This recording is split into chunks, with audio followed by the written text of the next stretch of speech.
I'm Corey, and this is the Hardcore Skeptic Examines.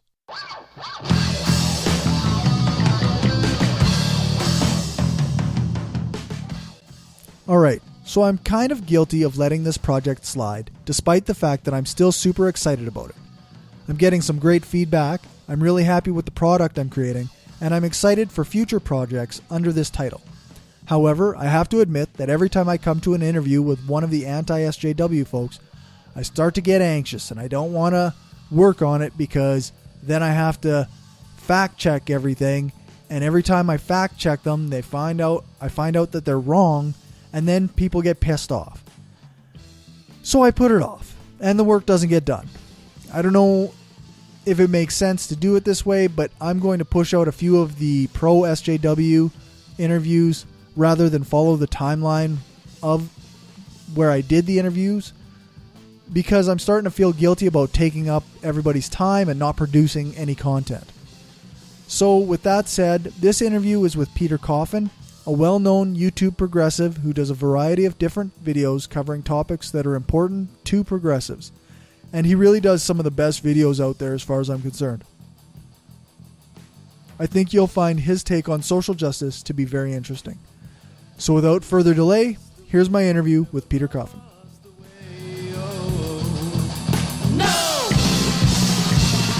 Worship yourself, you don't worship yourself. For people who may not know who you are, why don't you introduce yourself and give a bit of your background? Well, my name is Peter Coffin. I am kind of a permanent social media YouTube type person. I've been there for a very long time. I started YouTube in 2006. I did sketch comedy for a very long time, and now I do more documentary-oriented content, daily sort of current events content, and also a weekly series where we critique advertisement from television.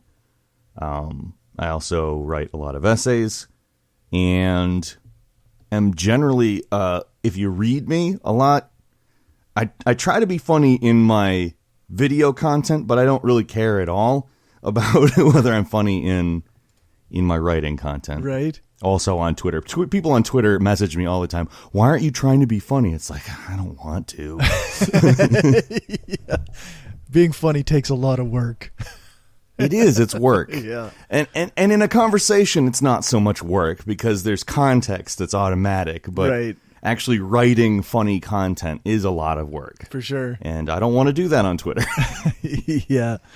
And when inspiration strikes, I'm more than happy to be funny on Twitter, but when it strikes, right. Not when I'm going and mining for it. Yeah. But yeah, I generally try to be funny while being informative as well. And I realized that sketch comedy isn't really a good format for that, so I moved over to more reality grounded materials. Fair enough. Reality is kind of important too, I guess. That's debatable. Yeah, that's right. I mean, depending on who you talk to, reality is pretty flexible, actually. Yeah, that's right. So I guess the point of my my project here is I'm taking a bunch of different interviews and a bunch of different perspectives on social justice. So I guess a good starting point would be, what do you think social justice is? Well, that's obviously a very loaded question because it seems to me as though there are a lot of different opinions on it, but mine is one that's also intertwined with economic justice. I believe that it's very difficult to have one without the other. But I look at social justice as more the social aspects of justice as opposed to a specific set of things. I mean, there's a very large range of social inequalities we have, very large range of just things that we don't even realize that we do often that sort of set other people back in some way. And in my opinion, social justice is, for lack of a better way of putting it, just kind of trying to stop that. Okay. How do you think different activist groups fit into that type of that broader social justice? Well, I mean, most activist groups are very specific. They have an issue that they really care about. They have, for instance, Black Lives Matter, for instance, is very, it's centered around usually criminal justice and racial justice. I mean, these are much more specific than the term social justice. And in a lot of cases, they get a very bad rap regarding how they're viewed, how they're represented, and all that. But as far as how they fit into social justice, it's often a group will take something specific and sort of drill it down into what can we do about this issue specifically? How can we organize people to sort of take action that will positively impact the thing that we're trying to change? And I mean, it gets a little bit messy because then you also have the bleed over into Twitter. Right. It's because you have people that are doing a lot of very material work, like they're doing things that have actual consequences. And then you also have people that are yelling on Twitter at people who aren't going to change their minds because they're on Twitter to yell as well right. about the thing that they think. So, I mean, you have different segments of it, and you have the sort of argument side of everything, and then you have the material action side of it. And in some cases, they're both useful, but when you, and I'm not saying that the argument side is always useful. In some cases, it is useful, but yeah. But as far as I'm concerned, fitting a specific group into social justice is basically taking something specific and figuring out specific actions that you can do there. Okay.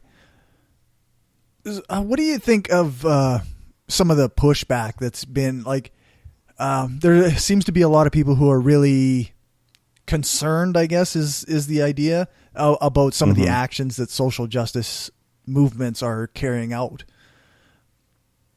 So I wonder, what is your take on that? Have you seen a lot of reasonable pushback, or is it just extremists shouting back, or what do you think? I think unfortunately you kind of have both, because you have people that are very, very extreme in their I mean, it's certainly not really that controversial of a belief to say, for instance, that black people should be equal to white people. That's not something that most people are going to go, yeah, no. I mean, there are people. There are people. But yeah.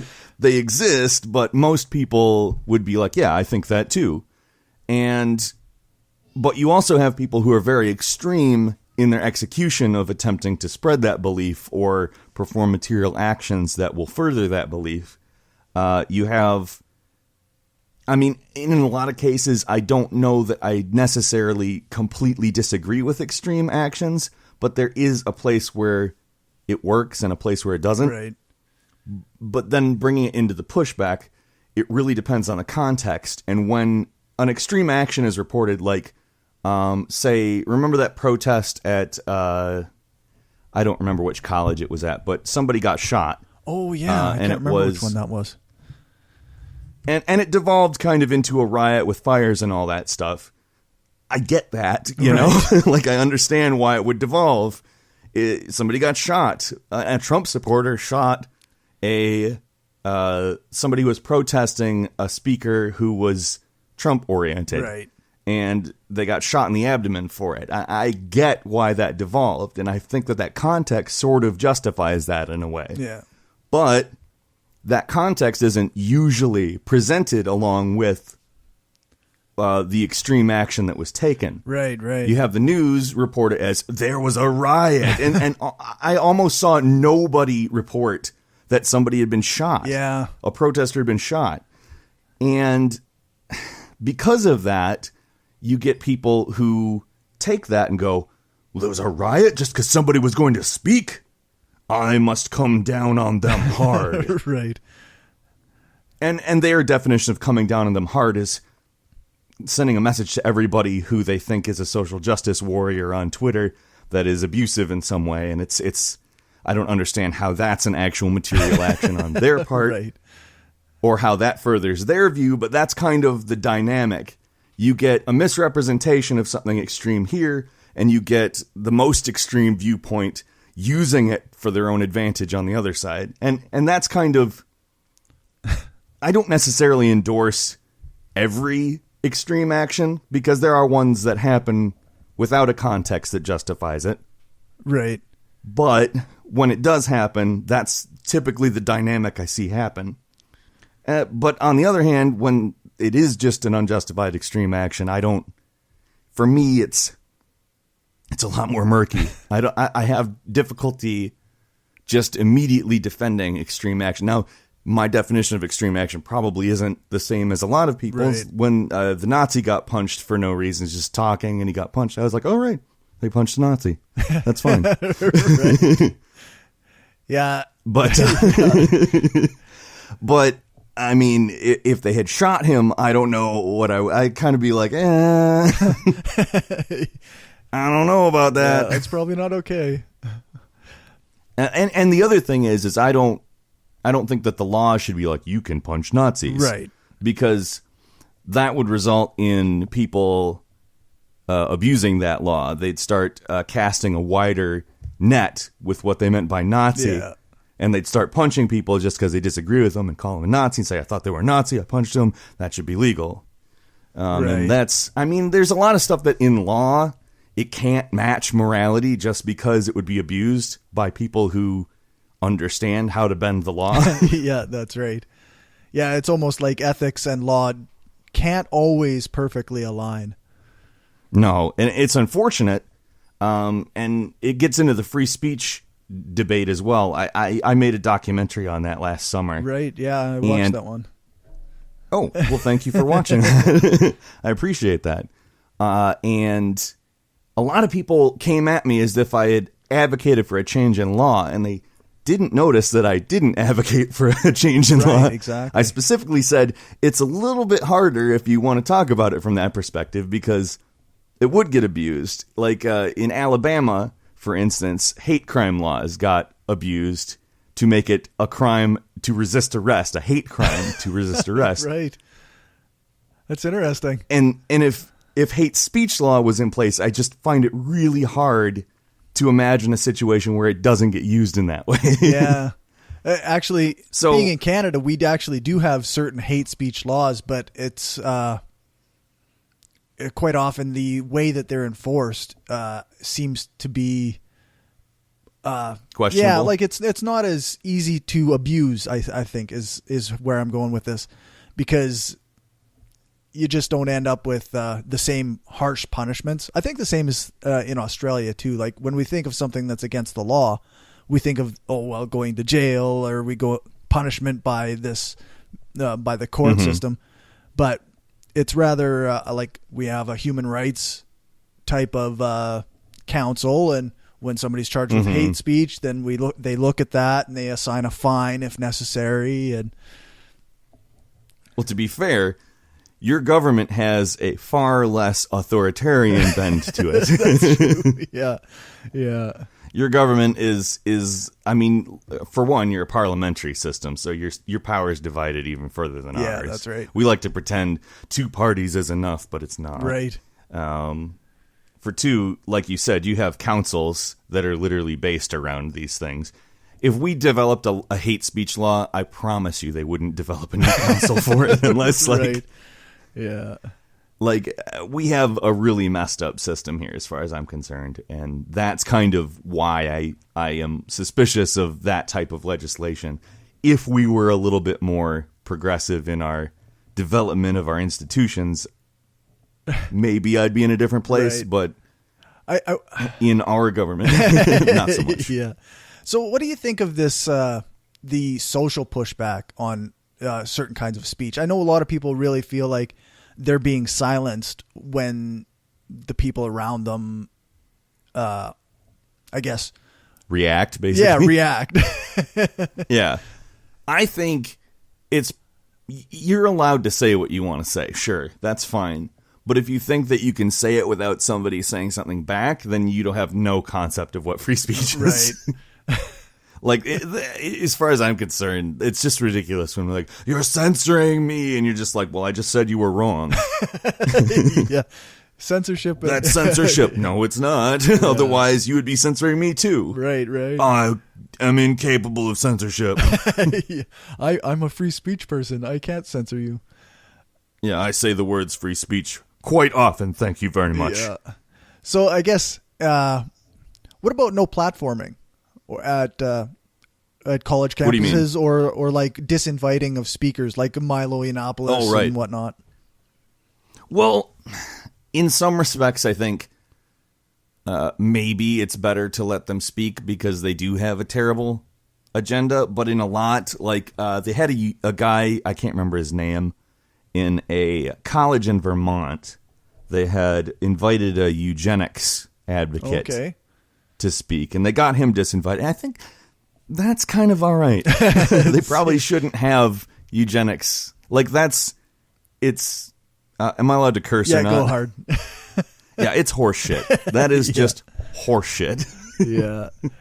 Yeah, no, it's like it has no place anywhere that has anything to do with science. Right. Like the scientific method has completely like you shouldn't have creationists in, you shouldn't have eugenicists in. Just they have no place in the rational discourse. And in some respects, I think yes, people like Milo Yiannopoulos probably should also be disinvited because they've also espoused a lot of very, very disprovable views. Right. It's not just their social positions. They also typically advocate something that's incredibly unscientific and the opposite of what we've arrived at using the scientific method. And I just don't think that has any place somewhere that's really supposed to be the most fact-oriented type of institution out there other than like a lab. Right, yeah. Yeah, it's an odd situation. Like I encounter people who think that, yeah, well, we should have flat earthers speaking at universities. And I find that an odd position. like, why though? Because I mean, if you get a charismatic one, then you're going to have a few more flat earthers at the end of Right. it. Because people are subject to that kind of thing. Like, yeah, I mean, philosophy, if they're purely speaking about philosophy, there's no real way to disprove philosophy.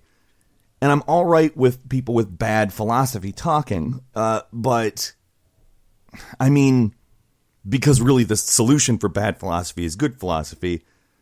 Showing people why good philosophy. I mean, but you can't scientifically prove philosophy. It's not the same thing as science. So in that respect, I think that more philosophical speakers maybe shouldn't be disinvited, but should also maybe have some sort of representation of the opposite philosophy as well. Maybe in the same night, maybe two speakers back to back or a debate situation. Right. But anybody who says anything that can be scientifically proven as wrong, it has no business in a school. Yeah. I gotta agree with you. I just quite often people they really push back on that as though that's some kind of stifling of free speech. Do you think that no platforming is a free speech issue, or is it just a No, I don't. These are generally they're private institutions, universities. Right. I don't think there are really, especially in the United States, I'm pretty sure there aren't a lot of public universities at all. And even with a community college, as those are gradually becoming more and more public, we've got proposals out there to publicly fund a lot of community colleges. Hopefully they start passing. But even in that respect, if it was a public institution, I don't understand how it's a free speech issue because it's not. You don't have a right to a platform. Right. You have a right to say what you want. It's a different thing. Yeah. Yeah, no, I did a debate not that long ago about no platforming, and I took the position that schools have an equation they have to look at. Like they have to do a cost-benefit analysis. Is having the speaker here going to benefit us or harm us? And schools, even they're subject to the market, right? Like they have to appeal to students. I mean, given we have a market system, yeah, like there's literally no way around it. I mean, a lot of people, including myself, advocate for a lot of market-oriented systems to be, at very least, more heavily regulated, or further, just abolished. But we live in a market-oriented system, so it's astounding to me that these colleges, given that, don't. I mean, what do they want? Do they want more people out of the 18% that voted for Trump to start going, like, why not hit the rest of the country? Right. Like, hey, so we're catering to, the 88% of people in the country. Like, I don't understand. Yeah. But, I think that advocating for a broad number of people, if you're seeking profit, would be a much smarter move in the case of something that's meant to look at least neutral. Yeah. So I guess kind of to shift off of free speech a little bit. Yeah, that's fine. I've probably said everything I can say about that. What do you think of like this idea of racism as or sexism as prejudice plus power? That seems to get pushed in some social justice circles, but that quite often anti-SJW types, they don't accept those type of definitions. Well, I think that what was the word the term that you used as far as prejudice plus power? Before what what did you say, bigotry or did you say racism? Racism. I can't remember. Yeah, racism and sexism often both have that type of connotation. Okay. Yeah, I would say that that's a pretty fair way of putting it. And power doesn't necessarily mean a seat of power or an office of power or something elevated. It just means being higher in the hierarchy. Right. If somebody, for instance, is white and a black person is also trying to get the same job they're getting, it may be easier for the white person to get that job. That is an instance of them having power over a black person. Just because people go with what they're familiar with more often than not, even if it's not as good as the thing they're unfamiliar with.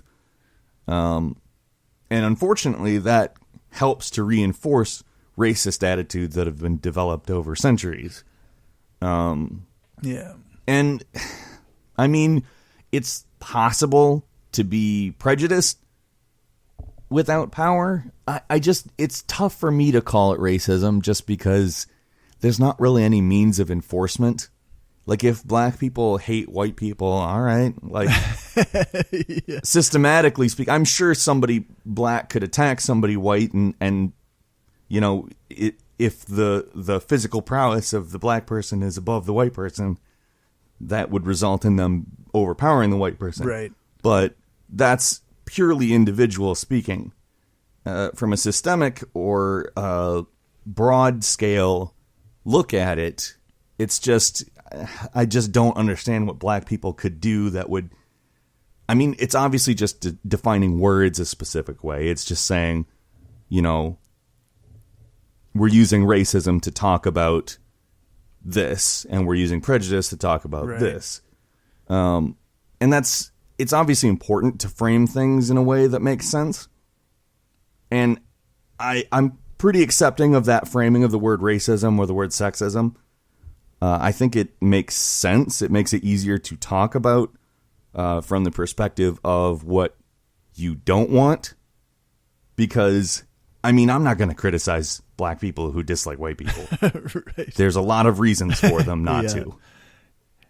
They started in before the founding of this country, frankly. And we built this country on their backs. Yeah. And I say we, again, not in the individual sense, but in the collective sense over the last few centuries. I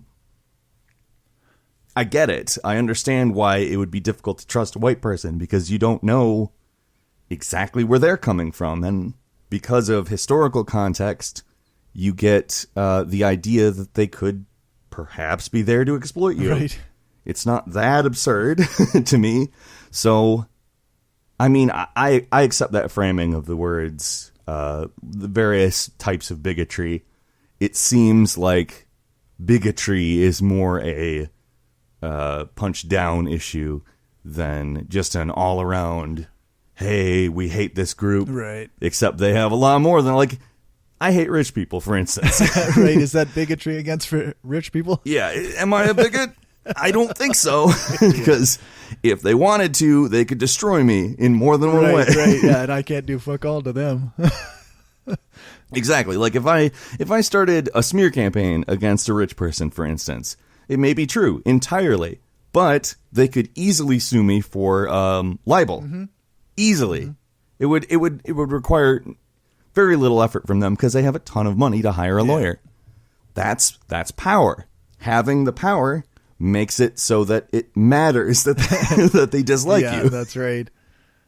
So I guess in that same kind of vein, what do you think is accomplished when people are pointing out this prejudice from people of color or sexism, quote unquote, reverse sexism from women or trans women or what have you?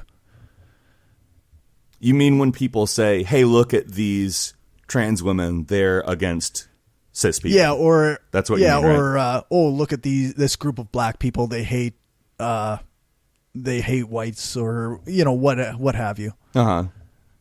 Yeah. I think it accomplishes basically demonizing that group in a way. I don't know that it really, I mean, it obviously does have an effect, right. And it does make it harder to argue about bigotry. It's kind of just muddying the water. That's kind of the whole idea behind doing that. It's to make it look like, oh, look, both sides are bad. But it's not both sides are bad. It's one side is getting beat up by one side, and the other side is like, I hate those people beating me up. Right. Like, all right. I get it. Yeah, I've never seen anybody who's like, I really like these bullies at the playground. They punch me real good. I enjoy it. Yeah. That's a weird person. That's a weird, like not being trans or being right. Genderqueer, and that's not being weird. Being weird is like, I really like the bullies punching me. I prefer oppression. Yeah, I vastly I'm preferential towards this version of reality than the one we could have where they're not punching me. Yeah, that's right. I like being pushed off the swing set. I enjoy it. So, yeah. Yeah. That'd be a weird kid. That would be a weird kid. Hey, buddy, come over here and push me off of this swing. The bully's just like, no, I don't want that. Yeah. If you like it, I'm not doing it. Yeah. I wonder if that would work. Probably not with the systemic power version of it. I have a feeling they'd probably be like, okay, all right, well, I guess donate to my Patreon. I'm going to punch this trans person. Like, they figured out how to make it into a business, I know, so I kind of think that they wouldn't, like, I don't think that it would reverse it. Playground, maybe. Now that there's money dependent on it, though, no. Right. What do you think of the idea of the oppression Olympics from people like Dave Rubin and these, I guess they call themselves classical liberals now? Yeah, I love that, don't you? Classical liberals. Yeah.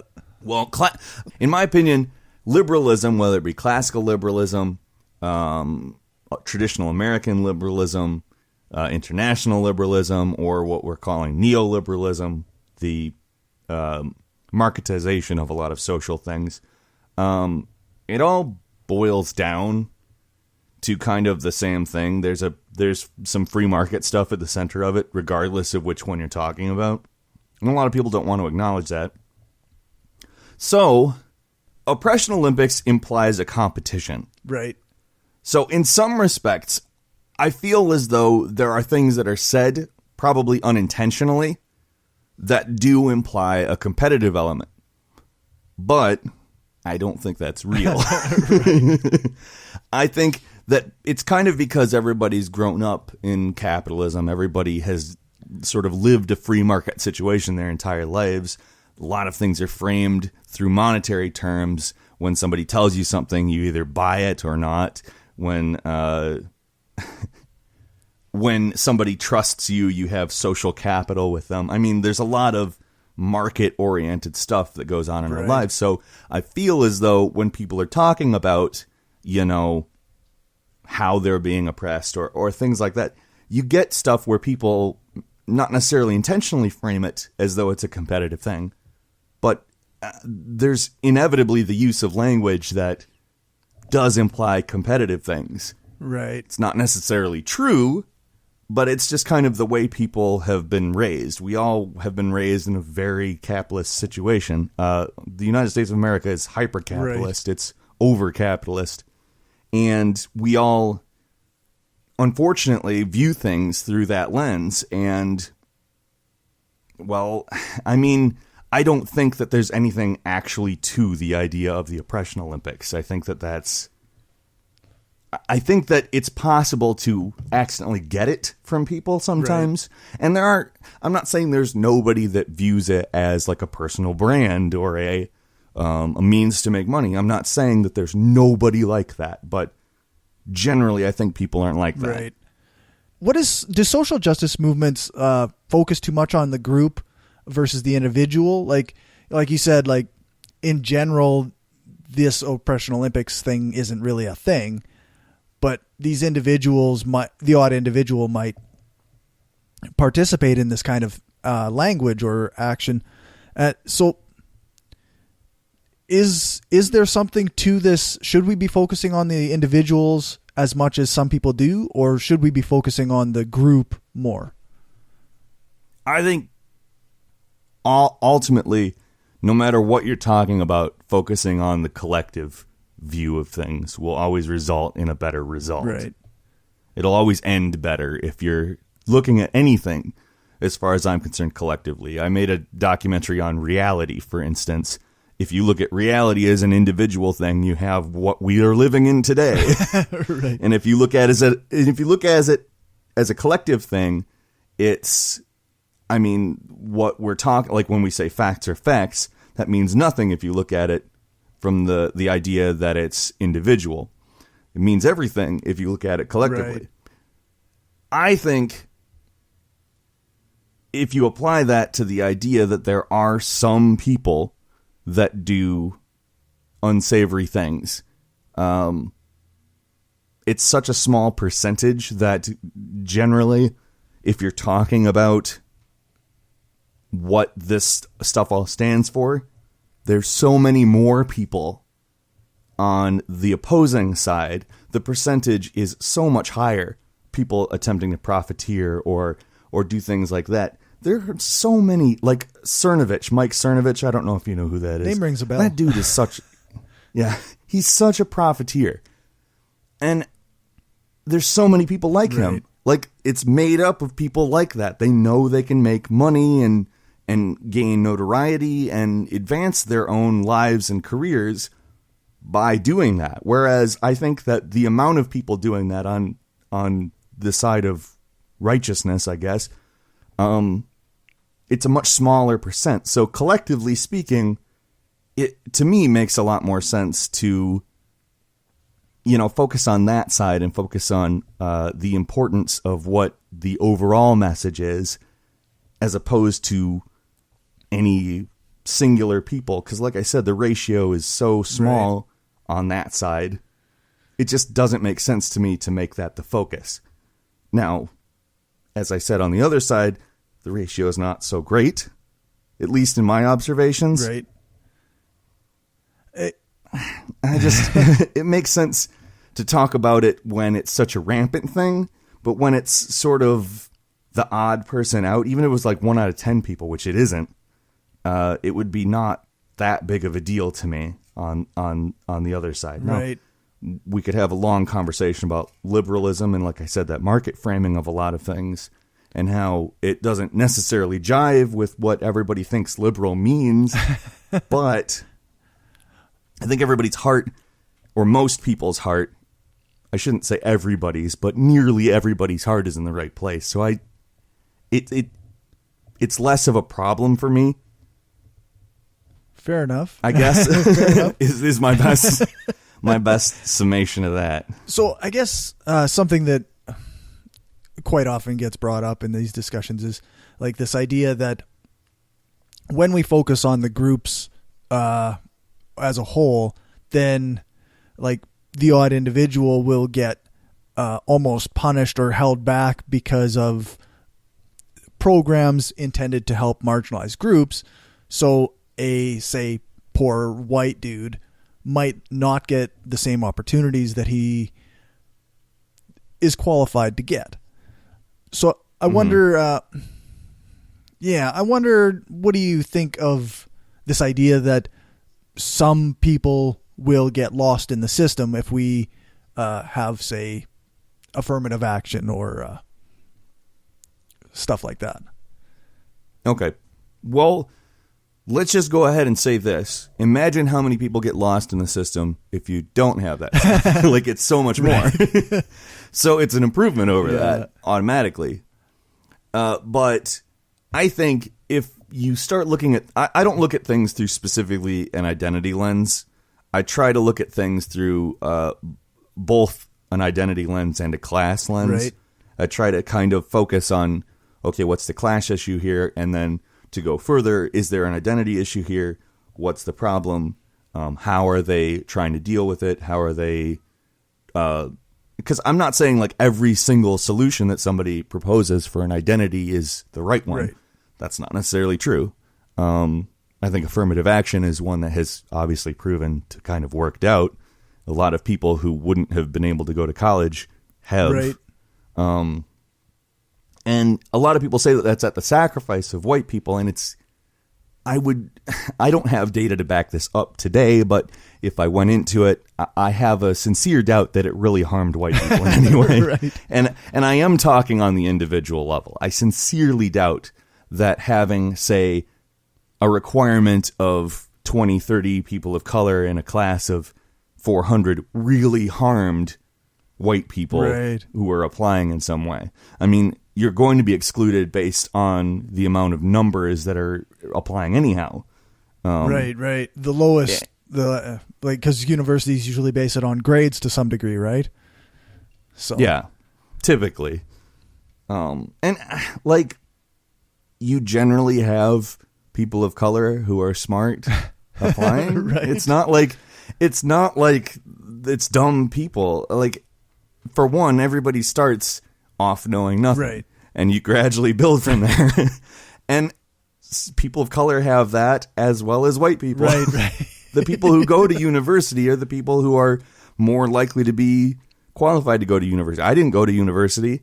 And in that respect, every person of color who applied to go to university it's probably better that they did that than I did, because I'm just, I mean, I certainly think about things, but would I thrive in that setting? I don't know. Yeah.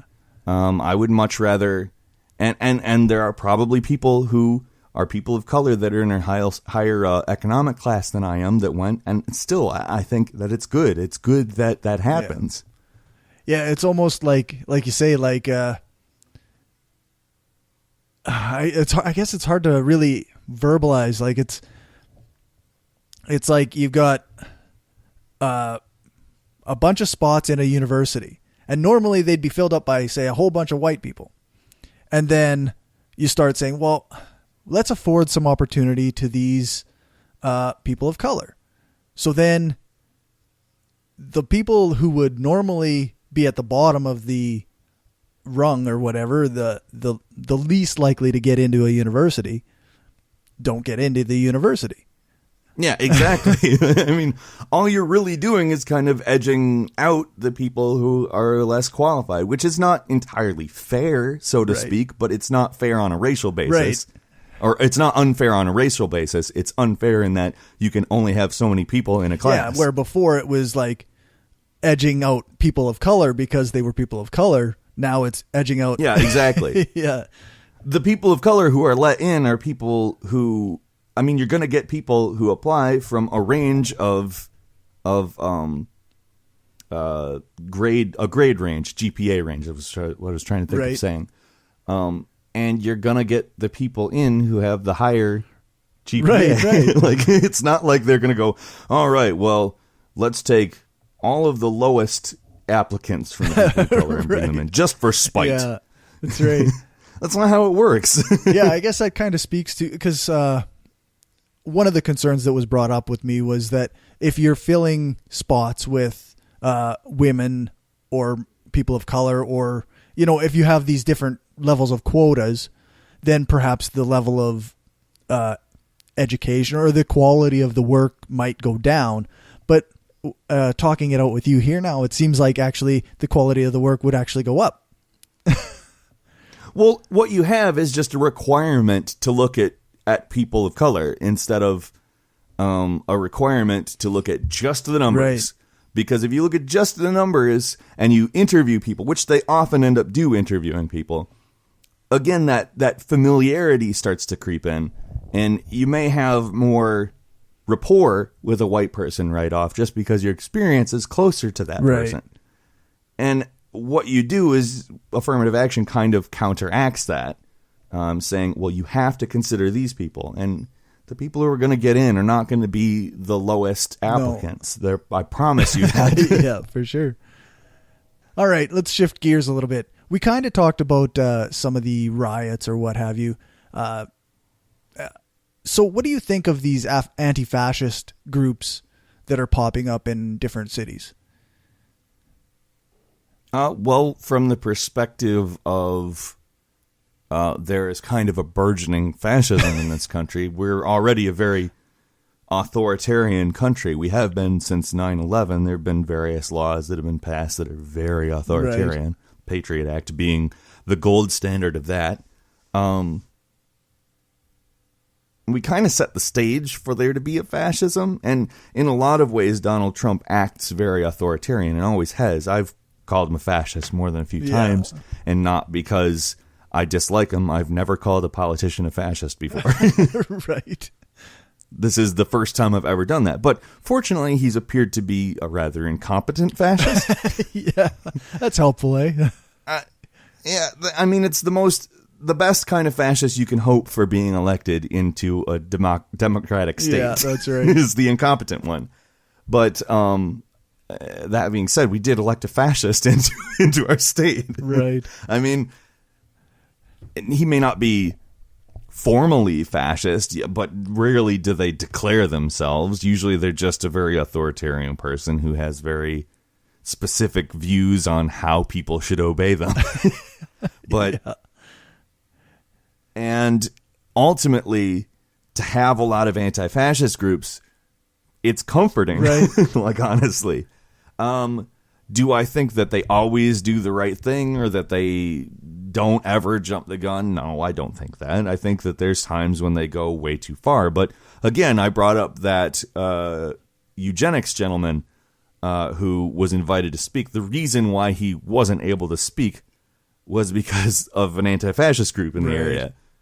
They showed up and they protested the living heck out of it, along with obviously students that really didn't have prior knowledge of what was going on. But once you're told, hey, there's a eugenics guy, that's the philosophy that justifies Nazism. Oh, well, I don't want that here.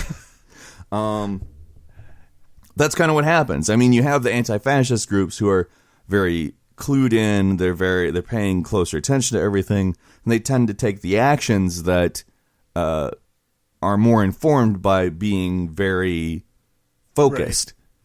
In a way. And like I said, it's not always the right action because people aren't perfect, but they're there. And I'd much rather have them not be there in this political environment.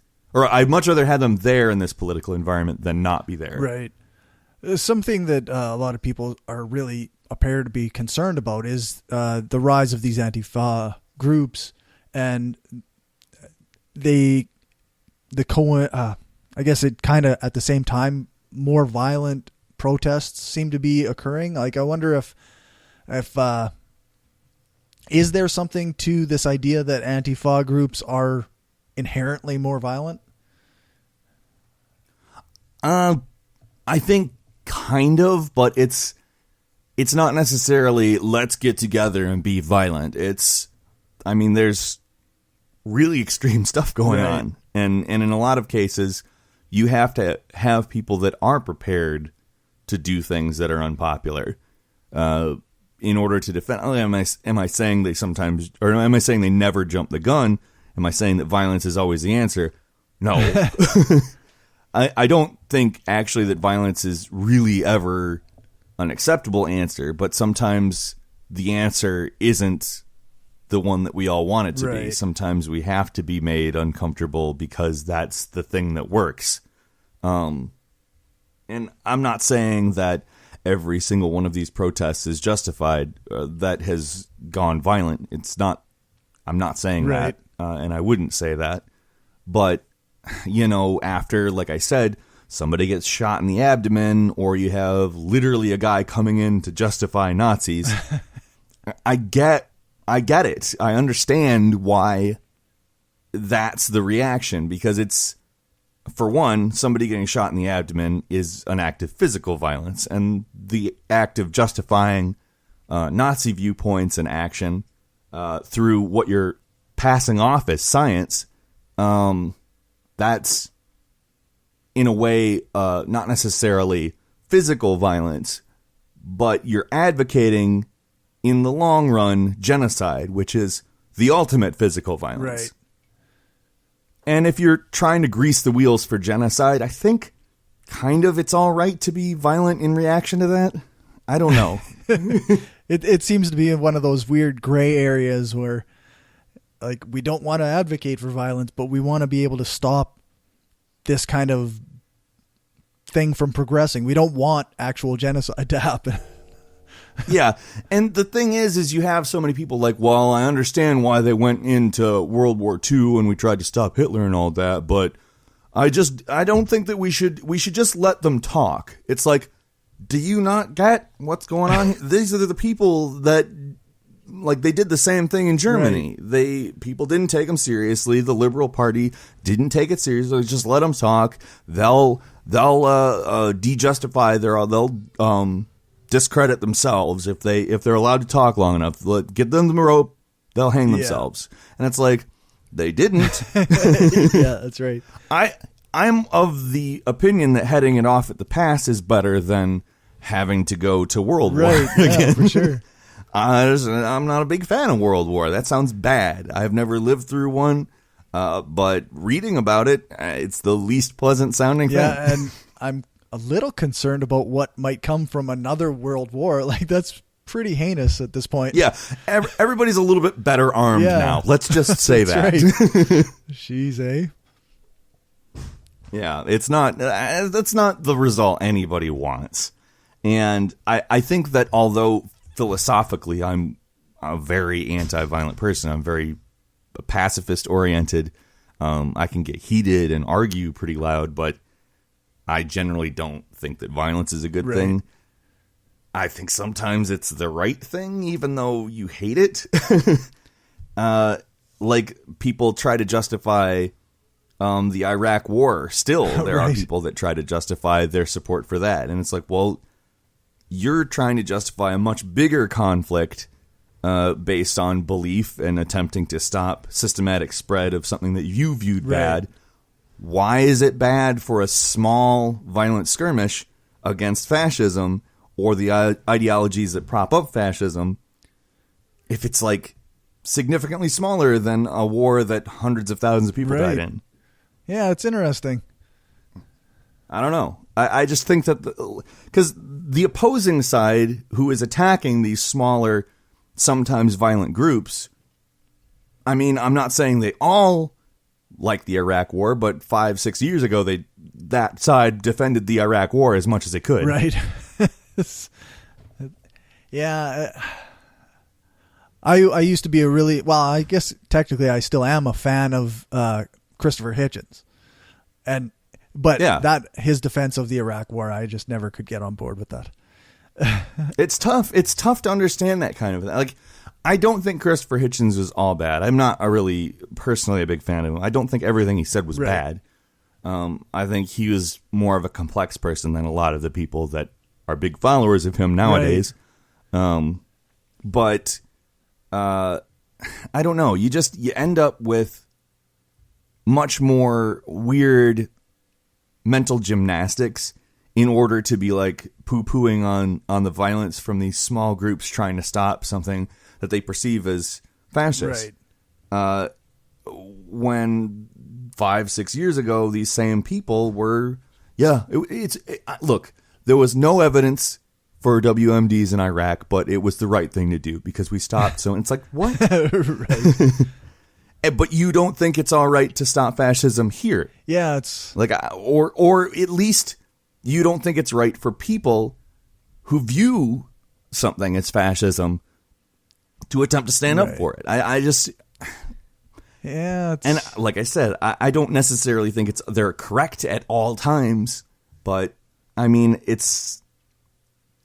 they're bigger problems in the Iraq war defense, I'll say, than in the attacking of anti-fascist groups. But I feel there's some link in between those things that kind of makes it less justifiable to attack the anti-fascist groups. I think I can see where the line, the comparison is. It makes sense to me anyway. What do you think? What is something that you think everybody should realize about social justice? That it's not a threat. That seems fair. Yeah. I think that's the ultimate thing that is, you need to look at it like, no, it's not a threat. It's not people trying to take away other people's rights and give it to another group. It's people trying to equalize people's rights. And in some ways that does mean giving up privileges, but that doesn't mean giving up rights. Right. Like that's the thing that it seems like they're so hell-bent on saying you're advocating for us giving up our rights in order for these people to have our rights. It's not your rights. It's not your right to be in a better position than another person just automatically. Right. Yeah, that's a privilege. That's what a privilege is. And you could take that definition and put it on a million different things. And some of them are going to be a little more valid than others. And some of them are going to be outright hilarious when you hear them. But you have to at least consider them. They're not necessarily all correct. There's some things that people can, like otherkin. I do not believe in that. I do not think that people can be a lamp. And I don't think that people deserve the right to identify as a lamp. I don't.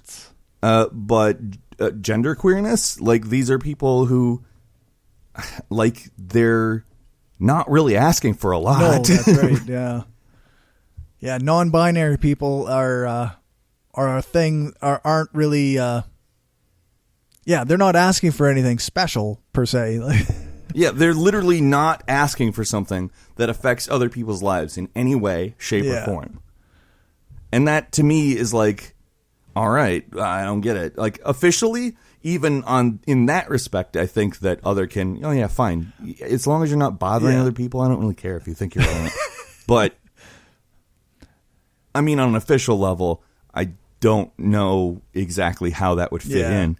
I was just using that as an example of something that's maybe not entirely valid, but in their small circle of what they have going on in their lives, I don't care if you think you're a lamb. Right. Yeah. I don't. But ultimately, will I fight for their rights? No, I'm not going to do that either.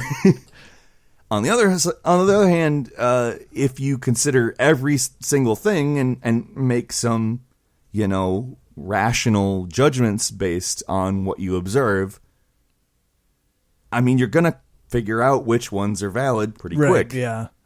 A little bit of critical thinking is really all it takes, right? Yeah, a little bit. It's not even really a lot. It's like, all right, is this patently absurd? Is this something that is physically possible in the world? Is it possible for somebody to be a lamp? No. Is it possible that gender might be a spectrum and it is dependent on how genes express themselves that we haven't fully explored scientifically, but there is a lot of evidence that does go in the direction that we've been talking about? Yes. Yeah, that's right. I mean, there is research that supports genderqueerness. There is research that supports transgender expression of genes. This stuff isn't based in just how you feel. Right. There's a lot of research on it. For sure.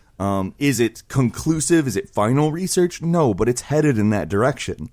And because of that, it's valid. You know? Right, yeah. It's certainly valid, especially on the idea that it doesn't actually affect anybody else. It's literally just somebody who wants to lead a life that is normal to them. That's it. Yep. So, yeah, my thing on social justice would be, don't view it as a threat. Well, that's fair enough. If you had to criticize your side or your perspective, whether it's the way they behave or some of the ideas they espouse, what would be a criticism of your own side? I would say the willingness to forget about class. I don't agree with that. There's a lot of people on the quote-unquote left, and I say quote-unquote because there's a lot of people to the right of me that are considered to the left of the nation. Right. That look at things specifically through the lens of identity. And while you can't solve everything specifically through class, I don't think you can solve everything specifically through identity either, because a lot of the pressure points in the way people of various identities are oppressed are in their economic position. Right. For instance, housing laws are a very, very, very easy way of enforcing some kind of oppression or bigotry. Yeah.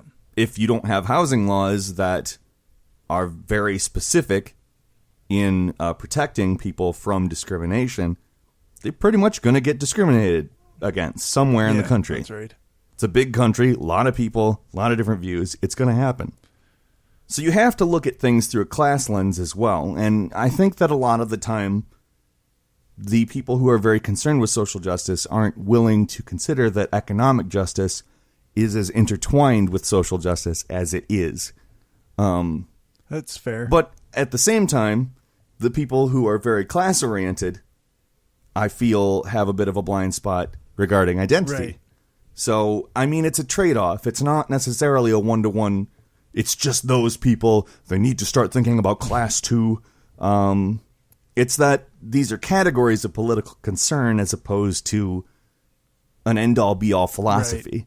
And if you're actually concerned about people and how politics ends things for them down the line, then you have to sort of look at it from an identity perspective, a class perspective. I mean, you have to look at things from an environmental perspective. You know, there's more than one category. There's more than two categories of political concern, and you have to look at all of them in order to actually solve problems. And I think that we've created a binary in class and identity that's just false. Right. It's flat out false. No. And that would be my criticism from my side. That sounds like a fair criticism to me. I guess. And lastly, where can people find your stuff? Primarily at youtube.com/Peter Coffin. I can be followed on Twitter at twitter.com/Peter Coffin, but you can also watch my documentary series on Amazon Prime. It's called Very Important Documentaries. It's about kind of philosophical things, but also, like for instance, I'm doing one on healthcare right now that I do them monthly, 12 a year. And they just take on certain topics. Cool. Informative, all that. I think it's something that's worthwhile for people to watch that might agree with my criticism. Right. For my side, I think that's kind of the primary point I try to use to inform how I'm going at something. So, yeah, I think youtube.com/Peter Coffin. Check it out. No!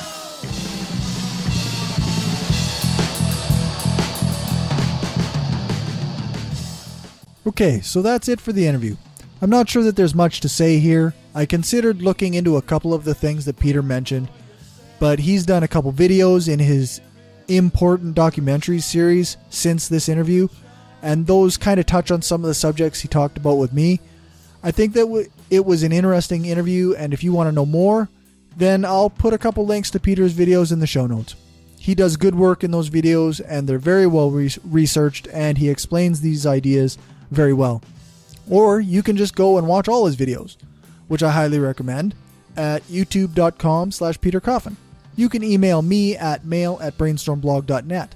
You can find more of these episodes at Spreaker.com/show/The Hardcore Skeptic Examines. You can find me on iTunes, Stitcher, Google Play, and just about anywhere else you can find podcasts.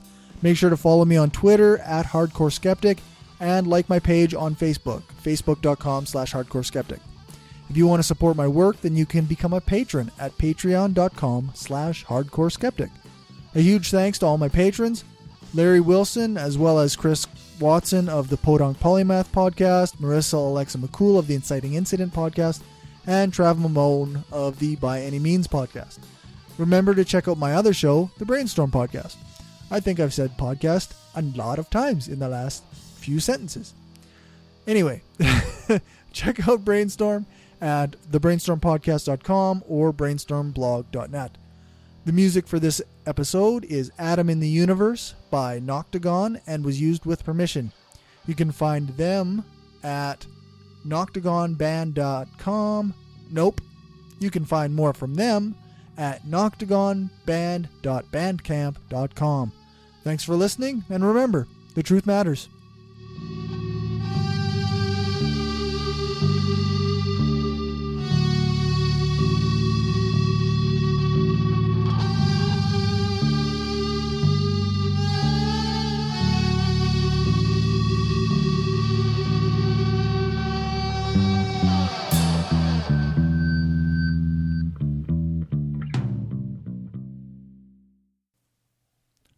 Perfect. I mean, I can eliminate it in post, the hiss, but it's... Then you get that weird compression sound. That's right, yeah. The noise reduction compression-y sound. Yeah, exactly.